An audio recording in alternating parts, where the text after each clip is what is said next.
let's talk about 5 things that most authors forget when it comes to doing book signings as authors. I want you to think of these things in advance because it can cost you money if you don't do some of these things, and it can cost you sales. We want to level this up for you. So the first thing is that most authors don't think to bring QR codes. You want to have QR codes all over your table, on your signage, have them where people can see them, and scan them. And not only scan them at your table, but scan them from a distance. If somebody is kind of eyeing you across the way, they're going to want to know who you are, what you write. Are you of interest to them before they come over and get sucked into a conversation? Nobody wants to get trapped at a table. So if you have enough signage up that they can easily see your books and information about you, they can make that determination before they come over, and you're much more likely to make a sale. Have QR codes, because that is going to allow people to see you from a distance. It's going to be able to get them information that they need, get them access to your books if they can't buy it while they're there, but they want to buy a digital copy later or a physical copy later on. And they're not going to be able to lose it like a business card. Have QR codes for everything, everywhere. Have them very clearly listed. Another thing that most people forget is an email sign-up list. Like, these are hot leads for you, my friends. Have a sign-up list. If you want to give away something, if you want to give them special access to something, if you want to give them a special list within your email list, fine, that's great. Have a sign-up sheet that they can write their email in, so that they can very easily be on your email list and you can add them when you get back. Because if you'd say, sign up for my newsletter, they're not going to remember later. But if you have them write it down and you can just enter it, that is going to save you time, effort, stress, and make sure they get on the list later on, which you can then add extra things for them to make it really juicy and really valuable. Another thing is that you want to make sure you have trope lists. This one seems like common sense, but nobody thinks of it.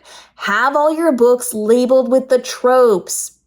Some people will not read your blurb. Some people will not pick up your book to look at it. But if they see enemies to lovers, one bed, well, you just got their attention. Have signs, have big, bold block letters saying what the tropes are on all of your books so people can say, oh, I like that. I like that. Maybe I'll look at that one. Especially if you have multiple books. If you have a lot of different things out, make sure they know which ones they're going to lean toward the most. Make it as easy as possible. Trope lists are massively important and helpful. You also need to make sure, and please lean in on this one's a big one, that you have your prices listed big and bold. When you think it's big enough, it's not.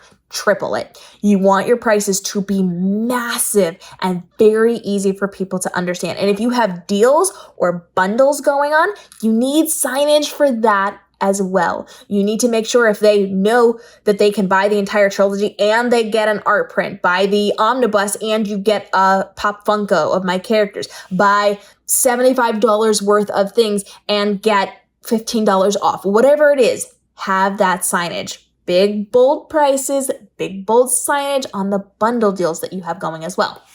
That is going to help people make a decision on what they can afford or help them to level up because they get extra things with it, and it's worth it to just add on a few extra dollars to get to that point.